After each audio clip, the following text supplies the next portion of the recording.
Hey guys, welcome back to The Bright Side. Macy here, the Bright Side Girl, and today we are doing my December reading wrap-up.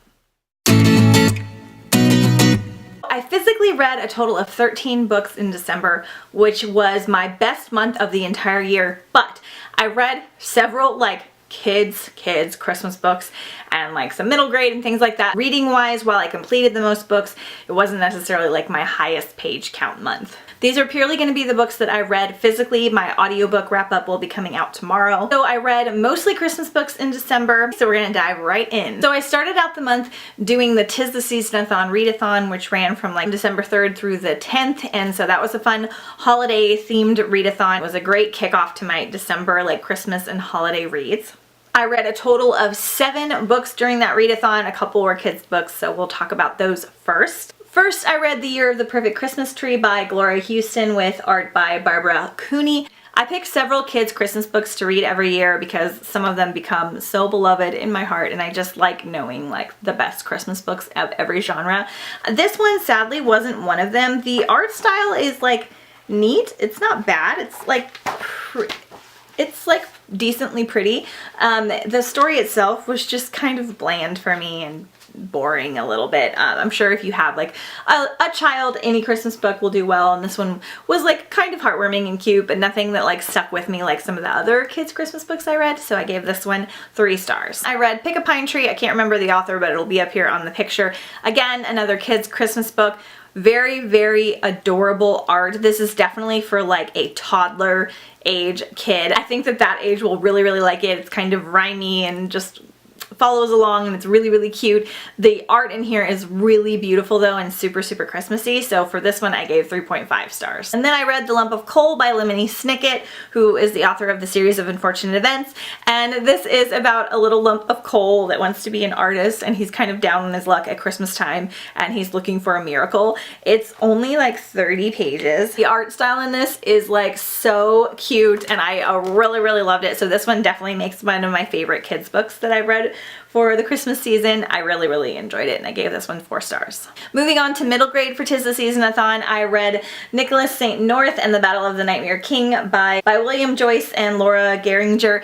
This is from the Rise of the Guardian series. There's a movie out now, and I think it's on Netflix, and you need to watch it. This one is a magical land, and there are wizards and enchanted forests, and we learn about Nicholas St. North, who is a thief / warrior, and there are creepy bad guys in here, and there's a boy that lives on the moon, and there are moonbeams that have special tasks, and it was so magical and enchanting. I was wanting a little bit more of a background on St. Nicholas in a magical realm, and it kind of is, and I think it might keep going in the rest of the series, although they all have different holidays that they're loosely based around. I really love this though. It was super magical. The drawings that we got in here were super, super beautiful and really well sketched. I ended up giving this one 4 stars. I do have a couple more kids Christmas books, but I didn't do them for 'Tis the Season-a-thon, so we'll talk about them in a minute. So continuing on with that readathon, I read Christmas Carol Murder by Joanne Fluke. This is my first Joanne Fluke book. This is a murder mystery style book with baking elements and recipes. This is number 20 in a series, but with these kinds of books you don't necessarily have to keep going along with the series. One of the first books I read that was a true murder mystery. I enjoyed it. It was fun for the holiday season. This is probably the only time of year I see myself liking this style of book at all. I read one other one by Mary Higgins Clark that I did not like at all, but this one was cute and fun, and I liked the little recipes and the baking aspect in here, so I wound up giving this one 3.5 stars. The last 2 I read for 'Tis the Season-a-thon I don't physically own at the moment. Wound up reading the group book, which was Snow in Love, with tales from Amy Friedman, Nick Stone, Melissa De La Cruz, and Casey West, I believe. So they're 4 holiday love stories. I read the Snow in Love anthology last year, and I found it okay. I enjoyed this one a lot more. I liked most of the stories. They were super, super holiday themed. Casey West's story, especially in here, was about people traveling, people joining together when their flights are canceled to travel home for the holidays. That's a cliche that I love this time of year. I found this super cozy and really cute for the holidays, so I wound up giving this one either 3.5 or 4 stars. I can't remember. And then at the very last moment, I wound up reading Reindeer Boy by, I think it's Cassandra Jean.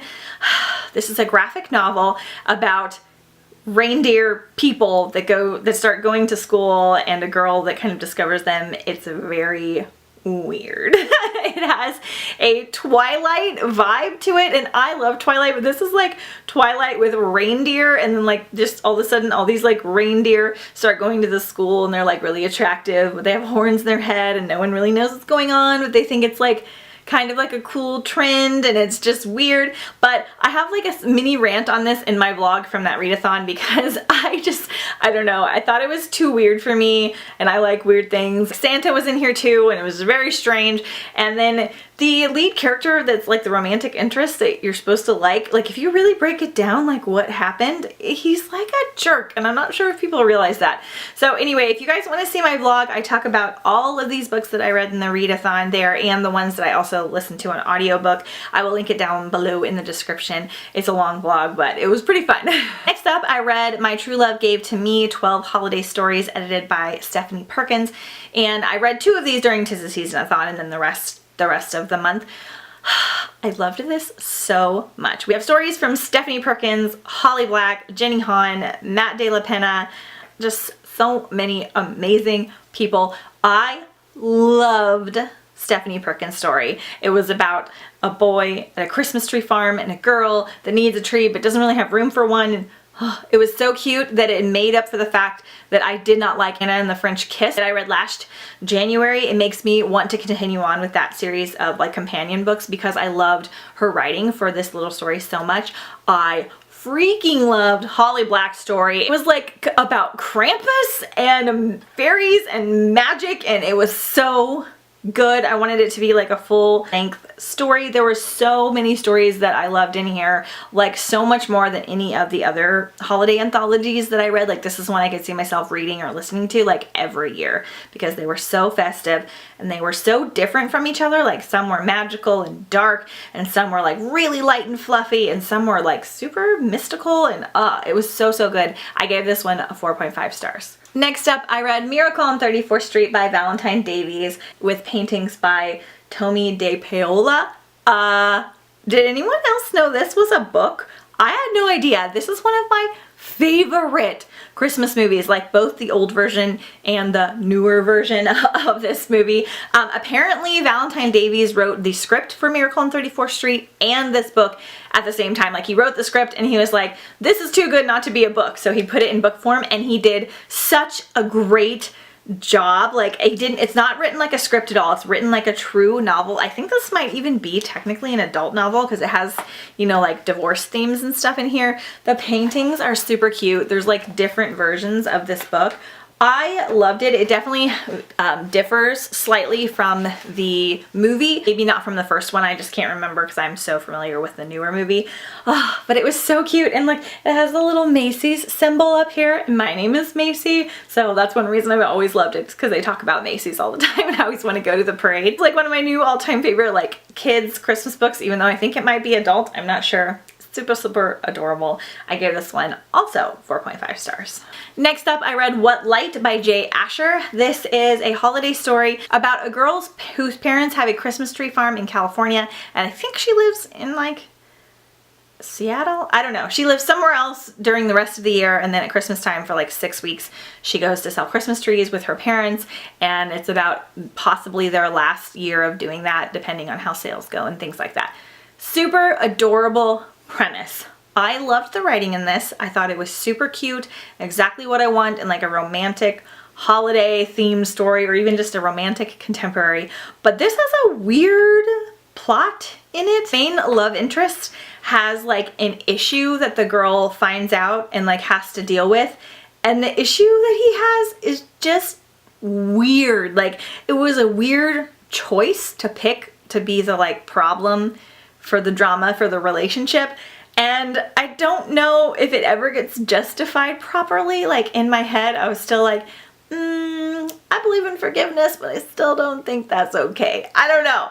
It was just weird, and it like every time it was so festive and Christmassy, and they did so many wintry like fun holiday things, but then every time we would get to talking about the guy's issue, it was just like, why? It's so random and so strange and so dramatic and unnecessary. So I don't know. I think I'm giving this one 3 stars just because I did enjoy parts of it quite a bit, but I'm really sad that I didn't enjoy it more because that plot point just like threw me off. It threw me off. Next up, we're going to talk about The Nutcracker by E.T.A. Hoffmann. I read this version, which is by Maurice Sendak, who does like the art and stuff for this. Let me show you.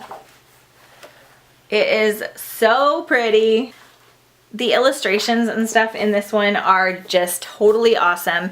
I finally read this one. This is one of my favorite holiday tales ever. I collect nutcrackers, and I didn't realize that I had never actually read the real version of this book. I had read the kids' versions like that are condensed down. This is a kid's book, but that are more condensed down as a kid, and I had never read this version. And I think that this is what this was originally written in German, and this is what the Nutcracker Ballet is based on. So this one translated fine. It was translated perfectly. This is the oldest book that I read in 2018. It was from 1816. So this is my classic too for December. This one was so different than the story that I grew up loving, and it still has like a lot of those elements in there, but not in the way that I'm used to.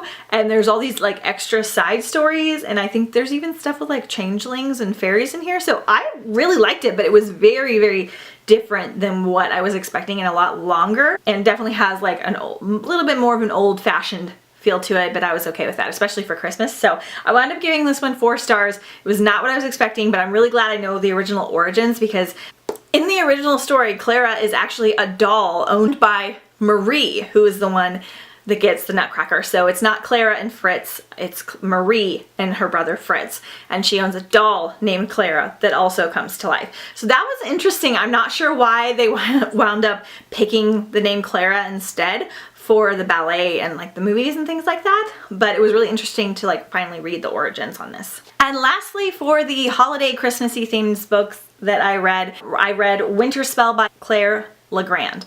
And let me tell you, I was so excited to read this. So this is a YA fantasy retelling of the Nutcracker. That's what it is marketed as. It is not. I kind of knew that going into it. Like I kind of went into it with an open mind, thinking that it probably wasn't going to be as much of the Nutcracker-esque story as I would have wanted, and I was correct. It definitely has a lot of Nutcracker elements in it if you are like super familiar with the story like I am, even before I read the book. So the lead character's name is Clara. There is a statue that comes to life. She has a godfather named Drosselmeyer. They go to a land where there's a lot of sugar, although in that land it's a drug. There is a lady named Plum, even though she's not the sugar plum fairy. No mice really at all. Like that's basically it. So if you are wanting a Nutcracker retelling, I just wouldn't even, it's not very holiday or Christmassy themed either, because it is set during like Christmas and New Year's, and they do talk about it a little bit, but it's very, very mild. So, which is why I kind of read this one after Christmas, and like through the new year, I kind of figured it wasn't as holiday themed as the other books that I read. This is one of the weirdest books I've ever read. I have no idea what star rating to give it. I think I'm gonna settle at 3 stars, but it was weird. And it's very sexualized in an unnecessary way. Like our lead character is kind of discovering her sexuality, but there's like weird things that happen and like weird references and weird moments and weird scenes that are just like unnecessary. And not even just because I'm not like always the hugest fan of that, but just because they're just unnecessary and super weird. And I don't know why you would go into writing a Nutcracker retelling and then be like, but I'm gonna make it sexual. It kind of almost messes up the original story for me in my brain, even though they're not like that similar. I don't know. It was very, very odd. There are parts in here that were really fun and really interesting. The first part of the book, about 100 pages, is set in New York, and then she winds up going to a fantasy land, just like in the Nutcracker, and it's like a fairy realm. And that part was way more interesting than the beginning part, but still very odd. The male characters in here suck. Like, I'm okay with that, but you gotta have some kind of good male representation. And the love interest in here is a jerk. He's not supposed to be a jerk, but basically everybody in Clara's life uses her in some way to get something or benefit themselves, either physically, emotionally, mentally, like just in some way they're using her at some point and then like apologizing for it later. Like most of them do. Like everyone from like the love interest to her godfather to her dad to like her caretakers. I mean, everybody. And I don't think that that was meant to come across that way, but it did. And I'm an easy to please reader, so I don't like majorly pick apart my books and say, oh, you did this wrong. I don't really like it when people say that things are problematic, because people should be able to write whatever kind of books they want, and it's only problematic if it's problematic to you. Like if someone wants to write about a not so great relationship, that's fine. Just they can write about that. I don't like it when all books are the same anyway, so it's interesting to see different perspectives and different types of people, but man, this was weird. It was really weird, and our lead character just kept like forgiving people unnecessarily. I am all about forgiveness, but there's a difference between like forgiving people for something and moving on and then just like blatantly ignoring it. I don't know. It was super weird. That being said, Claire LeGrand's writing style was wonderful. It was very descriptive but not boring. It was fluid, it was like magical, and it was well thought out. The world in here was very thought out and really well done. It made me want to read her other books like Furyborn and stuff like that because I enjoyed her writing style so much.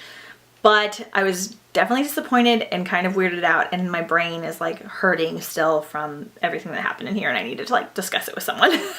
So anyway, I think I'm settling at 3 stars purely because I didn't hate it, and I really did like Claire LeGrand's writing style, but I don't know if this is going to be for very many people. It doesn't have that many good reviews either, but I wanted to read it because I love the Nutcracker, and just look at this cover. It just looks so magical. Sorry it's shiny because it's from the library. Okay, now that that sour note is over, we're going to talk about Obsidio from Jay Kristoff and Amy Kaufman. Now, I'm going to talk about this in my audiobook wrap-up as well. So I'm not going to say like a ton here, other than the fact that I loved it. Shocker. 5 stars. So good. So this is book 3 in the Illuminae Files, so I can't say too much about it. The Illuminae Files is a sci-fi book all told in chat logs and pictures and assessments and interviews and all kinds of stuff like that about something that has happened to a company that was mining on a planet, and then another company decided to go in and attack them and try to get away with it, and they're trying to like escape and live. And then there's just all these different perspectives. Each book we follow 2 different characters, but then kind of intermingle all of our other characters. I loved it so much. I gave it 5 stars. I even teared up a little bit. It got me a little bit teared up, just a tad. This is now one of my new all-time favorite series. I'm talking like the amount of love and feels that I had for like Hunger Games, which I know is ridiculous, but I loved that series so much. I had for this one, like I still think about it. I want to like reread and listen to them again, but I highly, highly recommend, I'll say this over and over again, that you listen to them and physically read them if you are able to. Check your library, see if they have the audio CDs or the digital copies, because there are so many cool like visual things in here, and there's like art from Marie Lu. You miss some things if you're just listening to it, and also it's easier to follow because it does have all the different names and the analyst IDs and things that you kind of need to know going into it. But the audiobook has a full cast recording. It's just so helpful, and it gives you such a visual because there's an AI in here that kind of has a personality, and you get that over the audiobook, and it's so freaking amazing. I loved it so much. I'm so excited that they have a new series coming out next year, which I'll talk about in my most anticipated releases of next year, but loved it. 5 stars. I'll talk about it also in my audiobook wrap up. Okay, you guys, those are the 13 books that I read in December. I had a pretty good month considering how busy I was. Let me know down below if you guys read anything amazing or fabulous in December and what you're looking forward to for January. Stay tuned tomorrow for my audiobook wrap up because I listened to quite a few there as well. And I will see you guys next time on The Bright Side. Bye!